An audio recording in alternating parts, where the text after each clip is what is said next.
ایک دوست نے اپنے ایک دوسرے دوست سے قرض لیا اور قرض لینے کے بعد جو ٹائم تھا وہ پورا ہو گیا. اب پیسے اس نے نہیں لوٹائے. بڑی کوشش کی اس نے کہ بھائی میری رقم واپس دے دیں, اس نے نہیں دیا.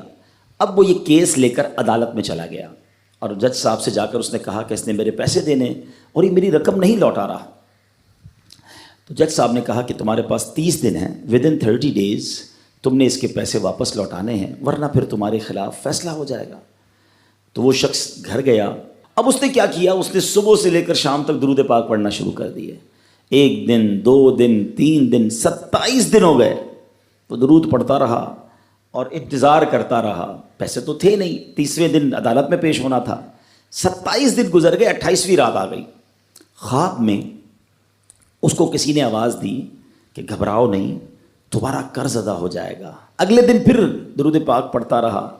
اب نبی پاک کی خواب میں زیارت ہوئی. آقا علیہ الصلوۃ والسلام تشریف لائے, فرمائے گھبراؤ نہیں, تمہارا قرض ادا ہو جائے گا. تم علی بن عیسیٰ وزیر کے پاس جاؤ اور اس سے کہو وہ تمہارا قرض ادا کر دے گا. اب جب صبح اٹھا تو بہت خوش کہ نبی پاک کی زیارت مجھے ہو گئی. لیکن پھر خیال آیا کہ میں اگر وزیر صاحب کے پاس گیا اور انہوں نے مجھ سے کوئی ایویڈنس مانگ لیا, کوئی پروف مانگا, کہ میں کیسے مان لوں تمہیں نبی پاک نے بھیجا ہے, تو اس بات پر تو میرے پاس کوئی دلیل نہیں ہے. اب 30ویں رات آ گئی, آخری رات ہے, صبح عدالت میں جانا ہے. درود پاک پڑھتے پڑھتے سو گیا. سرور کائنات علیہ الصلوۃ والسلام نے خواب میں پھر کرم فرمایا.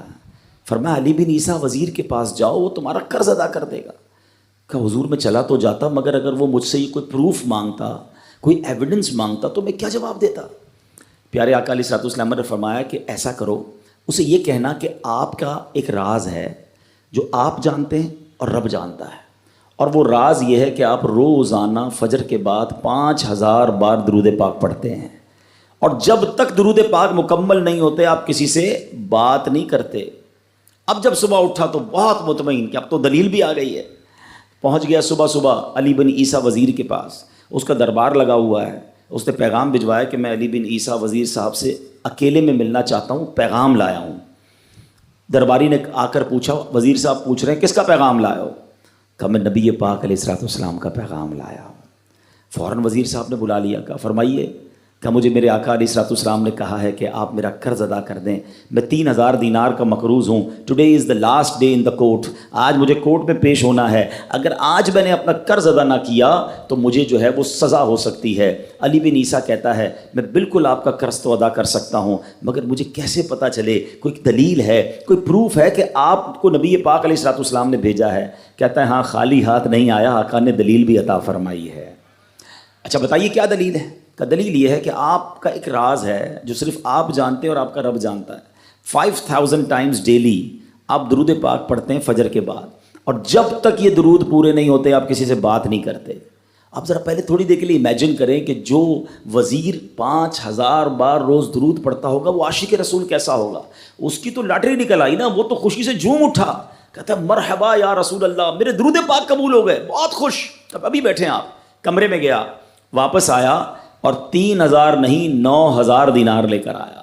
کہتے 3000 تو نبی پاک کا حکم, مرحبا یا رسول اللہ, 3000 اور لیجیے, آپ نے اتنی اچھی خبر مجھے سنائی, اتنا پیارا خواب سنایا, آپ کے قدم میرے گھر تک آئے, اور 3000 مزید لے جائیے, اس سے اپنے بچوں کے لیے کوئی کاروبار شروع کیجیے, اور ایک وعدہ بھی کیجیے, زندگی میں آئندہ جب بھی آپ کو کوئی ضرورت پڑے گی نا, آپ میرے پاس آئیں گے, میں آپ کا بھائی ہوں. اب یہ دیوانہ بڑا خوش ہو کر عدالت پہنچا.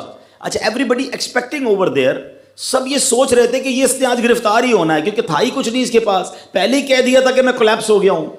اب عدالت میں جاتے ہی اس نے 3000 دینار جج صاحب کو دے دی کہ صاحب اس کا میرا قرضہ ادا کر دیں, میں جو ہے وہ اپنے قرضے سے بری ہونا چاہتا ہوں. جج صاحب ہوتے ہیں, انہوں نے کہا قرضہ تو ادا کر دیں گے, پہلے بتاؤ پیسے لائے کدھر سے ہو؟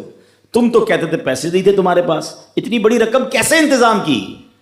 اب بھری عدالت میں گویا اس نے زبان حال سے یہ کہا کہ اتنا دیا سرکار نے مجھ کو, اتنی میری اوقات نہیں، یہ تو کرم ہے ان کا، ورنہ مجھ میں تو ایسی بات نہیں۔ اب اس نے بھری عدالت میں پورا واقعہ سنایا کہ میں نے تو کچھ نہیں کیا، آقا خواب میں تشریف لائے، میں وزیر صاحب کے پاس گیا، انہوں نے یہ پیسے دیے۔ سنو اس زمانے کے جج بھی کیسے ہوتے تھے، وہ جج دوران عدالت اپنے کرسی سے اٹھ کر کمرے میں چلا گیا، تھوڑی دیر بعد جج صاحب واپس آئے اور 3000 دینار اس کے ہاتھ میں دیتے ہیں۔ کیا سارا ثواب علی بن عیسیٰ لے جائے گا؟ میں بھی تو آقا کا امتی ہوں، تمہارا قرضہ میں ادا کرتا ہوں۔ اچھا، اب جس نے کیس کیا تھا، سبحان اللہ، کیا ماحول تھا، کیا انداز تھا، کیا دل تھے، وہ بھی تو دیکھ رہا ہے، کہتا ہے میں بھی تو آقا کا امتی ہوں، رکے ذرا، کاغذ قلم دیجئے، بندے کو میں قرضہ ہی معاف کر دیتا ہوں۔ اچھا، قرضہ ہو گیا معاف۔ اب جو 3000 جج صاحب نے دیے تھے، وہ بندہ کہتا ہے جج صاحب ہوں واپس لے لو، میرا تو قرضہ ہی ادا ہو گیا۔ تو جج صاحب کہتے ہیں جو پیسے آقا کے نام پر نکال دیے میں نے واپس نہیں لینے، یہ سارے تم ہی لے جاؤ۔ اب یہ 12000 دینار لے کر یہ عاشق رسول جھومتا ہوا اپنے گھر پر جا رہا ہے۔ اے میرے پیارے اسلامی بھائیوں، ایک رات پہلے ایک سنگل پینی اس کے پاس نہیں ہے، اور اگلے دن 12000 دینار ہیں۔ درود پاک وہ وظیفہ ہے جو دل سے پڑھا جائے تو سبحان اللہ یہ مصیبتوں کو ٹالنے والا وظیفہ ہے، یہ پریشانیوں کو دور کرنے والا وظیفہ ہے۔ اور یہ میں نہیں کہہ رہا، خود سرور کائنات علیہ الصلوۃ والسلام کی حدیث ہے جس کا مضمون ہے کہ جو پریشانیوں میں ہو، جو مصیبتوں میں ہو، اس کو چاہیے کہ مجھ پر درود پڑھے، کہ درود پریشانیوں کو لے جاتا ہے، مصیبتوں کو لے جاتا ہے۔ ایک شاعر نے کیا خوب لکھا ہے، اور واقعی حق لکھا ہے، ہر درد کی دوا ہے صلی علی محمد، ہر درد کی دوا ہے صلی علی محمد، تعویذ ہر بلا ہے صلی علی محمد۔ تو ہمیں چاہیے، خاص طور پہ ربیع الاول کا مہینہ ہے، کثرت سے درود پاک پڑھیں۔ اسلام کی تعلیم اور اشاعت کا سلسلہ شروع کیا تو مکہ مبارک میں جتنا عرصہ رہے اس وقت تک بھی مسلمان بیت المقدس کی طرف رک کر کے عبادت کرتے تھے۔ پھر نبی پاک علیہ الصلوۃ والسلام نے مدینے کی طرف ہجرت فرمائی، اور ہجرت کے بعد مدینہ منورہ میں بھی مسلمان 16 یا 17 مہینے تک بیت المقدس کی طرف رک کر کے نمازیں پڑھتے رہے۔ ہجرت کے 1 سال 5.5 مہینے کے بعد 15ویں رجب پیر کے دن مسجد بنی سلمہ میں نماز ظہر کے درمیان قبلے کی تبدیلی ہوئی، اور اللہ پاک نے پیارے آقا علیہ الصلوۃ والسلام کی خواہش کے مطابق مسلمانوں کا جو کعبہ ہے، قبلہ ہے، وہ کعبہ کو فرما دیا، اور اب مسلمان کعبے کی طرف رک کر کے نماز ادا کرنے لگے۔ اس مقام پر آج بھی مسجد قبلتین قائم ہے۔ حضرت سلیمان علیہ السلام کے بعد بنی اسرائیل کے زوال کے ساتھ ہی بنی اسرائیل 2 حصوں میں منقسم ہو گئے، تقسیم ہو گئے۔ ہیکل سلیمانی کی عزت میں بھی کمی آ گئی۔ ویسے تو ہیکل سلیمانی پر کئی حملے ہوئے، مگر ایران کے بادشاہ بخت نصر نے جو فلسطین پر حملہ کیا تھا اس میں ہیکل سلیمانی کو مکمل طور پر مسمار کر دیا، اور بڑے پیمانے پر یہودیوں کا قتل عام کیا، تورات جلا دی گئی، اور اس وقت یہودی غلاموں کو دریائے فرات کے کنارے آباد کیا گیا، اور انہوں نے اس بستی کا نام تل ابیب رکھا۔ اس کے بعد ایران کے پہلے کسرا خسرو نے یہودیوں کو واپس فلسطین جانے کی اجازت دے دی، تب وہ جنوبی فلسطین میں آ کر آباد ہوئے اور ہیکل سلیمانی کی اثر نو تعمیر کی، مگر یہ تعمیر بھی زیادہ عرصے قائم نہ رہ سکی، اور 70 عیسوی میں روم کے بادشاہ توتس نے ایک مرتبہ پھر ہیکل سلیمانی پر حملہ کیا، اسے مسمار کر دیا، اور یہودیوں کو فلسطین کے جنوبی حصے سے بھی نکال دیا۔ یوں فلسطین مکمل طور پر یہود سے خالی ہو گیا تھا۔ حضرت عمر فاروق رضی اللہ تعالیٰ عنہ کے عہد خلافت میں جب فلسطین فتح کیا گیا اس وقت وہاں عربی النسل قبائل آباد تھے۔ اسلامی لشکر کے سپہ سالار سیدنا ابو عبیدہ بن جراح رضی اللہ تعالیٰ عنہ نے فتح یرموک کے بعد اسلامی لشکر کے ساتھ آپ دمشق آ چکے تھے۔ آپ نے اپنے اصحاب سے مشورہ کیا کہ قیصاریہ روانہ ہو یا بیت المقدس۔ حضرت سیدنا معاذ بن جبل رضی اللہ تعالیٰ عنہ کے مشورے پر عمل کرتے ہوئے سیدنا فاروق اعظم رضی اللہ تعالیٰ عنہ کی بارگاہ میں ایک مکتوب روانہ کیا گیا،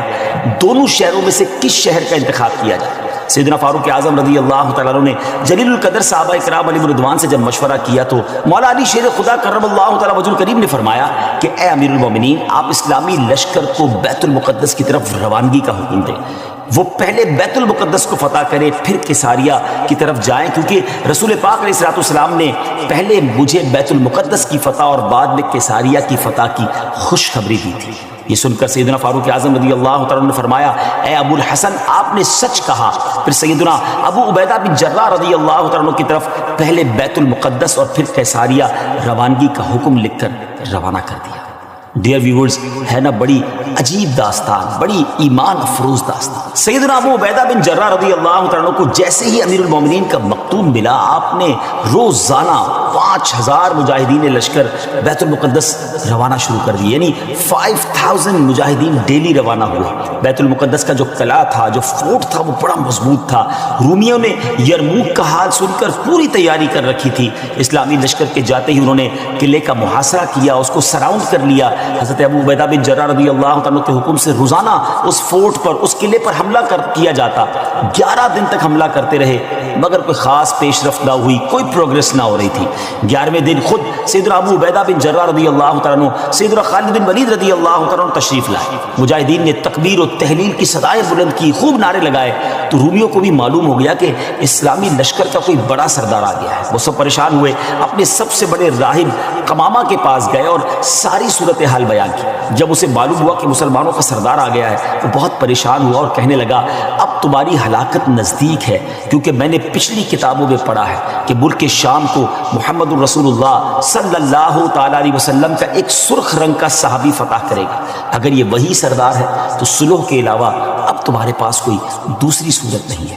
پھر وہ اسلامی لشکر کے سپہ سالار کو دیکھنے کے لیے قلعے کے دیوار پر آیا، سیدنا ابو عبیدہ بن جراح رضی اللہ عنہ کو بلایا۔ آپ رضی اللہ عنہ جب آگے گئے تو ان سے بھی وہی بات کی۔ حضرت ابو عبیدہ بن جراح نے کہا، یا تو تم اسلام قبول کر لو یا جزیہ دے کر امان حاصل کر لو، پھر ہم سے جنگ کرنے کے لیے تیار ہو جائے۔ لیکن اس راہب قمامہ نے سیدنا ابو عبیدہ بن جراح رضی اللہ عنہ کی بات کا کوئی جواب نہ دیا، فقط خاموشی سے وہ بس آپ کو دیکھتا رہا اور پھر واپس چلا گیا۔ اس نے اپنی قوم سے کہا کہ یہ وہ شخص نہیں ہے جس کے بارے میں میں نے کتابوں میں پڑھا ہے، لہذا تم ان سے جنگ کرتے رہو، یہ تمہارا بال بھی بیکا نہیں کر سکے۔ سیدنا ابو عبیدہ بن جراح رضی اللہ تعالیٰ عنہ نے بھی وہاں سے واپس آ کر اسلامی لشکر کو جنگ کا حکم دے دیا۔ روزانہ اسلامی لشکر اس فورٹ پر، اس قلعے پر حملہ کرتا، رومی تیروں کی برسات کرتے، دونوں طرف سے جانی نقصان بھی ہوتا، سپاہی زخمی بھی ہوتے۔ لڑائی 4 ماہ تک جاری رہی۔ جی ہاں ویورز، 4 منتھ تک یہ لڑائی جاری رہی۔ اہل شہر تنگ آ گئے۔ وہ دوبارہ اپنے جو سردار تھا، جو ان کا لیڈر تھا قمامہ، اس کے پاس گئے، ساری صورتحال بیان کی۔ وہ نصرانی راہب جو تھا وہ پھر قلعے کی دیوار پر آیا اور سیدنا ابو عبیدہ بن جراح رضی اللہ تعالیٰ عنہ سے کہنے لگا کہ ہم ہر حال میں تم سے جنگ کریں گے، البتہ ہمارے شہر کو صرف ایک ہی شخص فتح کرے گا جس کے اوصاف ہماری کتابوں میں لکھے ہوئے ہیں، وہ تم نہیں ہو۔ سیدنا ابو عبیدہ بن جراح رضی اللہ تعالیٰ نے فرمایا کہ تمہاری کتابوں میں اس کی کیا اوصاف لکھے ہوئے ہیں؟ اس نے کہا، وہ ہم تمہیں نہیں بتائیں گے، البتہ اسے دیکھ کر ہم فوراً پہچان لیں گے کہ یہ وہی شخص ہے۔ ہاں اگر تم اس کا نام جاننا چاہتے ہو تو ہم اس کا نام بتا سکتے ہیں۔ اللہ اکبر، ان کی کتابوں میں اس صحابی کا نام بھی موجود تھا۔ آپ رضی اللہ تعالیٰ نے فرمایا کہ ٹھیک ہے، تم اس کا نام ہی بتا دو۔ اس نصرانی راہب نے کہا کہ جو شخص ہمارے اس شہر کو فتح کرے گا وہ محمد الرسول اللہ صلی اللہ تعالیٰ علیہ وسلم کا صحابی ہوگا، اور اس کا نام عمر بن خطاب ہے، جو فاروق کے لقب سے مشہور ہوگا اور وہ نہایت سخت گیر ہوگا، اللہ کے کاموں میں کسی ملامت کرنے والے کی ملامت کی پرواہ نہ کرے گا۔ سیدنا ابو عبیدہ بن جراح رضی اللہ تعالیٰ عنہ نے جیسے ہی یہ سنا